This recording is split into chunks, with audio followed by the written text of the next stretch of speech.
Yo, Create Studios podcast in the building with my guy CORDE SNELL. What's up, guys? My man, how you doing, man? I'm good, man. I'm chilling. We were both talking about Penelope tonight. Yes, we were. Yeah, I love that open mic in Oakland. Mm-hmm. They need more in Oakland, am I not?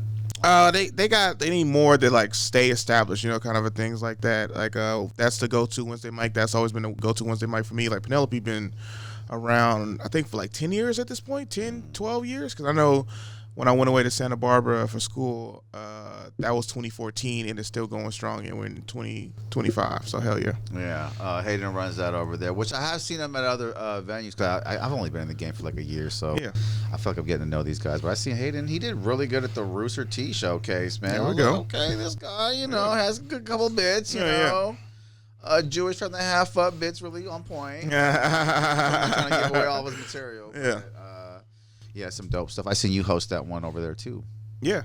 Yeah, at the Penelope, right? Yeah, I've hosted before because it was like a way for me to have to go to the mic to try to get some practice in.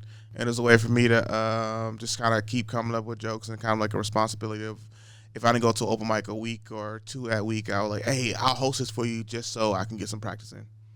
And like, is it a guilt thing too? Are you counting the open mics you do a week? Yep, I am.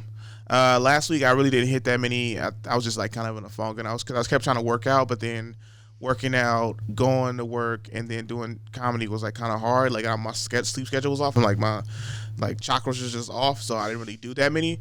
But I do feel guilty if I don't hit up like 2 to 3 mics. Cause usually I have a show upcoming that weekend, and I usually say like I need to get like 2 to 3, maybe even 4 like open mics in, and then like I'll feel good when it comes Friday, Saturday, or Sunday. Cause I just don't like pauses in my set of like where I don't know where I'm going next, or like if I'm stuttering or like I'm tripping over words and things like that. So I feel like I'm going to open mic. That was like good practice before I go up. You know, with me, I love open mics, and I definitely feel, which is obviously it's fact. But I definitely feel the most inspired to write after a show with a good crowd. And I don't know why, because it's like you had the crowd reaction. So in my brain, I'm replaying my set a lot, and I just get all these little add-ons to the set, like after the show. Do you know kind of what I'm talking about? Like, definitely, maybe even like during the show, like if you added a tag while in the show, or like this went better than before. Like I've done this joke a bunch of different times, and I've added this little thing, and I felt like it's kind of like, oh, well, I never thought about saying it kind of like this. So usually during a show, definitely sometimes I might like kind of improvise on little different things here and there, just because sometimes saying it over and over again gets the exact same way, gets stale. But then afterwards, I'm like, okay, let me write that down, or kind of little tidbits. Or even somebody be like, yo, that was dope. Or like, yo, I like the way you added that new part in. Because, you do like a bunch of different shows. Like I do Fluid often. So some of the homies always see my jokes and they work.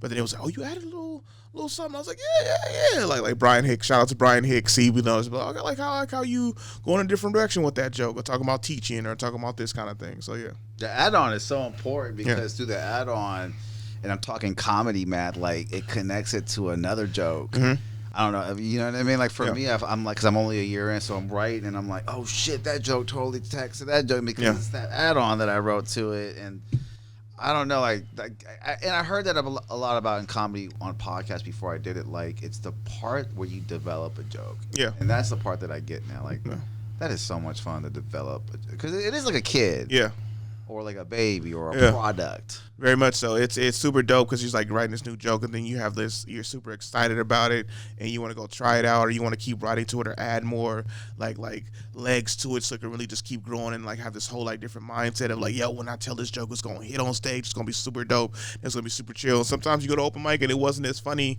because sometimes you don't have the confidence in it, which I noticed. Like sometimes newer jokes don't hit because I don't have the confidence in them just yet because I know it's new and I'm still trying to figure out. So I'm just like, okay, where I'm gonna go with this? Or like the concept is funny, but I don't know what legs to it is just yet. So I don't know like what sayings, what like tags and things like that. I don't really know how.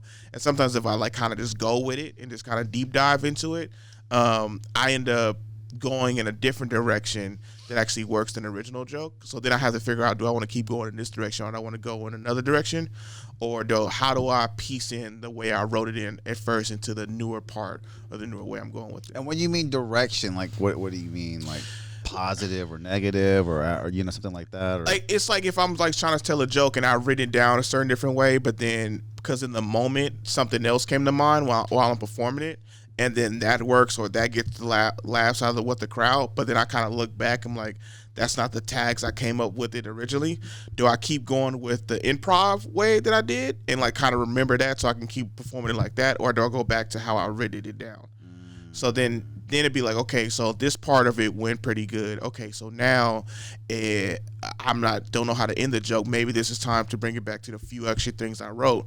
But then if I feel like the improv part doesn't match with the written part, now I kind of have to write new ways to keep that way going. That makes sense. And do you record your set audio wise? Because I hear a lot of talk about that, about recording audio wise is like literally the most helpful thing you could do. Definitely. Because like you said, all those little improv nuances I don't realize that, because I'm only doing it if the crowd's good. I'm gonna be honest for me. Yeah. You know what I mean? I improv a lot better if the crowd's just laughing at anything. I'm like, oh, I feel good. I'm honestly start thinking about, like, even sometimes if it's like a good little set, if I'm working on something or it's a joke I'm working on, to even just record visual too, and just like start tagging it like an open mic show or like open mic like set, because sometimes I'll forget the improv I did at a show, and sometimes I always listen back to my audio, and then I felt like maybe the facial expression that I had on stage I can visually see versus like the audio doesn't show like my face or how I was acting, kind of a thing. And then sometimes too, you know, you might say something super funny in the moment, that's not what you was talking about, and then you got like a little funny little clip off some random open mic, and then I'm like, fuck, I can't post that audio. So like, just in case, like, oh, this little joke that I might only try one time, and sometimes I forget jokes when you writing a bunch of different jokes. So I'm like, okay, well, maybe I'll just post this little clip or something like brand new, like something like very topical too, you know, like get a little topical clip out there and see how that goes. I see your content on Instagram, and forgive me because I'm having a mind lapse, but how do you balance posting jokes? That's like an art to that, right? I'm glad you asked me that, because honestly, I started posting jokes about 2 years ago, because I started noticing like a lot of local comedians was starting to blow up off of joke clips. And actually, I'll be honest, I got jealous because like my like green screen clips wasn't like hidden. I felt like they were super easy to make, but I felt like they wasn't like really creative or anything. And I was like, well, let me figure out how to start posting like crowd work clips and things like that, or like this part of my set. And I wanted to learn how to edit so I could start posting those clips. So I stopped doing my green screen stuff. And the funny thing about it, the last green screen clip I had posted before I started posting stand-up clips hit a million views on it. And then like a bunch of different so right. And then like I got it like and I think your green screen clips are great, by the way. Yeah, and like I got it pinned to my profile right now. And then I just started doing stand-up clips. And then it was funny because only one clip actually went viral. It was about one time I was like talking, and then and then this chick walks up with a drink, and then I was like, hey, I don't know what to say, yo, but I'm gonna go talk to this fine ass Asian chick after this show, and that's what I said. I've been CORDE SNELL, and then that had got like 80,000 views, but that was like the only stand-up clip that kind of like went viral like that. Everything else, like, I feel like I got shadow banned. Everything else wasn't like hidden as well. So then it's a hit or miss. It's a hit or miss. But you can. The miss is so negative, okay? Like, it hit, and I seen some of your clips hit, just like I seen my boy Ryan Humor, some of his clips, they just hit a milli, you know what I mean? And it's great because, like, when it gets into the tens, it's kind of like, okay, now you're viral. Yeah. You know what I mean?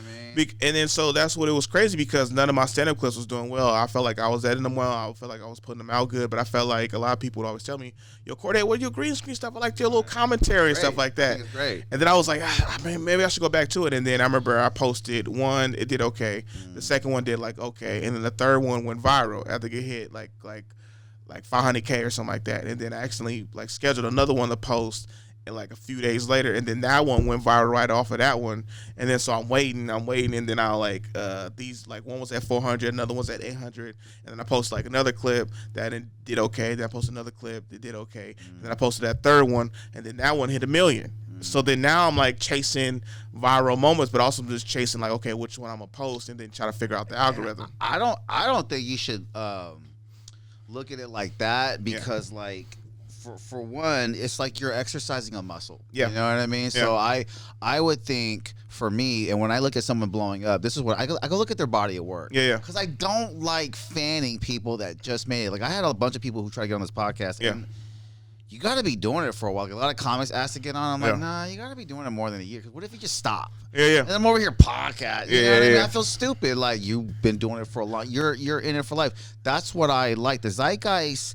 It's a wise zeitgeist. They'd be choosing people that's in it for life, right? Cat Williams would be in it for life. Yeah. He'd be open micing right fucking now if he Yeah. didn't make it, right? Like, I could totally see. So I think it's a win. It's an exercise, a muscle, and it's just work that I feel good about when you do blow up and you look back like, okay, he's been doing it before it was, you know what I mean? And I always look at that, the people that are recently blowing up, they all have a body of work. But for you and Ryan Humor that are doing it, it's a muscle that you exercise. Do you go to like look at the YouTube videos where they talk about tips, where you look at the thing that's most searched on YouTube that day in the Google? Nah, I don't. You gotta do that. You gotta look at the most looked up keywords because there's little tools out there for YouTube, and then you talk about that. Okay.